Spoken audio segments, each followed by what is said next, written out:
The Boys spinoff, Gen V. I was thinking that this is going to be a show that's a spinoff and it's not going to be that good. You get a lot of spinoffs on a lot of shows where they try to capitalize on a great product and they say, hey man, let's do like a watered down version of this.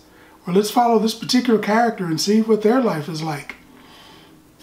That's not really what this is. It is in the same universe, but all Marvel style. It's the same universe, completely different people. It's not bad, man.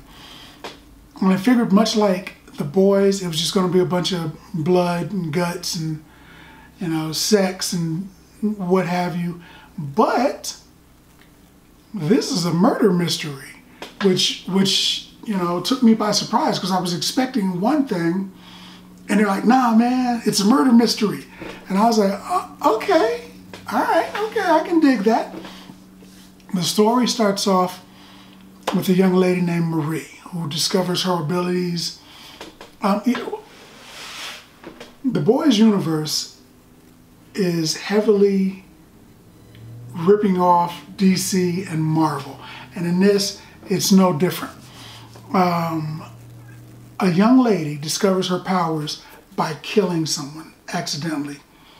It immediately made me think about Rogue from the X-Men. She discovered her powers. She was kissing a dude. She thought she killed him, but he apparently he didn't die, but she thought she killed him. And but this lady in this movie, she did kill someone. Her name's Marie. Her powers are to, she's basically a bloodbender. If you've watched the Airbender series, she's basically a bloodbender. She can control blood. She can make it do stuff. She needs blood to manipulate, so she usually cuts herself and uses her own blood. But it's shown that she can use other people's blood as well. A gentleman tries to give her the name Bloody Marie, which, you know, they said it was terrible, but I was like, okay, Bloody Mary, you could use that. That would work. She meets a guy named Andre, and he introduces her to a group of people, one of which is a guy that they call Golden Boy. And Golden Boy is going places. They have picked him to be the next person for the premier team, the Seven. They say he doesn't even have to audition. I mean, you're just going to go right up in there, man. He's that good. This is all X-Men style. It takes place in a school for gifted youngsters. So people who develop abilities, you know, Vought gives them superpowers. They come there and they learn to use their powers and they become movie stars or superheroes. Most of these guys are trying to become superheroes. There's an interesting story with a girl named Emma who has the ability to shrink down. She just doesn't activate her powers like other people do. You know, Superman wants to fly, he jumps in the air. The Incredible Hulk wants to get strong, he flexes or whatever, he gets mad. You know, Captain America doesn't have to do anything to use his superpowers. He's just Captain America. She has to do something to activate her powers.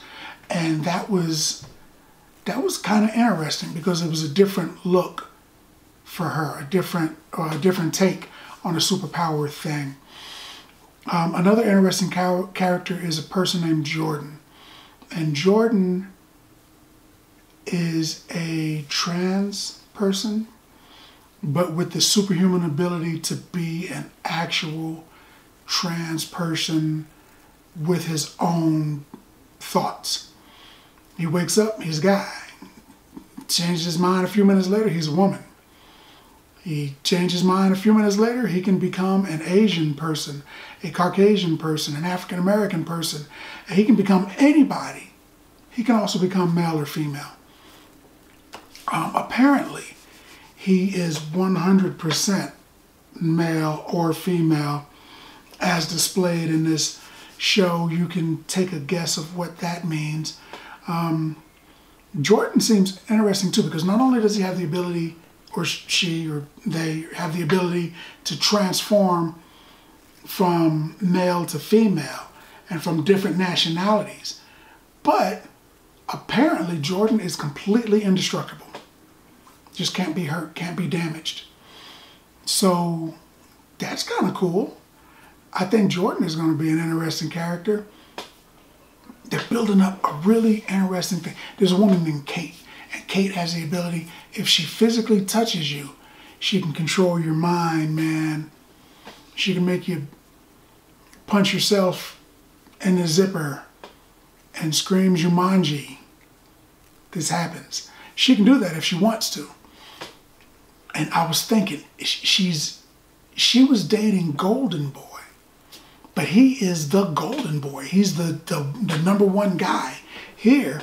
And she was an attractive girl and all of that kind of stuff. But she has the ability to control people's minds. I was wondering, is she dating him and he wants to date her? Or did she touch him and was like, you want to date me? And that's it. Because unlike some people who have mental powers that can control you, there doesn't seem to be a time limit. She tells you to do a thing, and that's it. That's where your mind's at. She tells you you don't want to go to this school anymore. You'll grow up an old man, never wanting to go to that school anymore, never having seen her again in your entire life. That will just be where you're at. You know what? She doesn't really change people's minds. She's kind of tweaking their brains to do a certain thing. I guess it's more what she's doing, because it doesn't wear off. In the Jessica Jones series, when you had the Purple Man, he would do something to somebody. But if he was a distance away from them, they would say, oh man, I don't want to do that. Or if a series of time had elapsed and he didn't re-zap them, it would disappear. It happens with a lot of people who control minds. With her, she zaps you and that's it. You're zapped. So I wonder if she did that to Golden Boy, because she was dating him. And being strong and all that kind of stuff doesn't protect your brain. So I don't know. I don't know about that. But there's a lot of mysteries going on. There's the school with the people with the superpowers. There's a death that happens, and the kids, all Scooby-Doo style, decided they're going to investigate and find out what's going on. But they find out that certain people that they love and trust are a part of the organization that may have manipulated this person into killing themselves. They're kidnapping kids and they're torturing them for whatever, some nefarious reason. I don't know what's going on exactly, man, but it's interesting.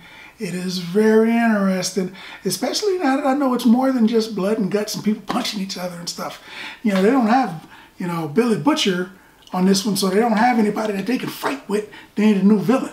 So what they've got is essentially the establishment. They're going to fight the establishment. Or somebody's doing this to them. I wouldn't imagine it's Vought, because Vought wants to produce these kids to use them for their own particular nefarious reasons. So somebody else is involved. There's another organization, and they're investigating it. And it sounds like it's going to be good. It looks like it's good. The first episode was okay, but the second and third episode really accelerated the season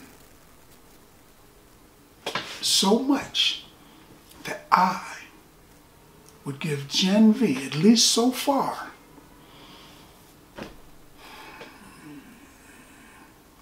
8 bags of popcorn. 8 bags of popcorn, man. Because that's what I think about that.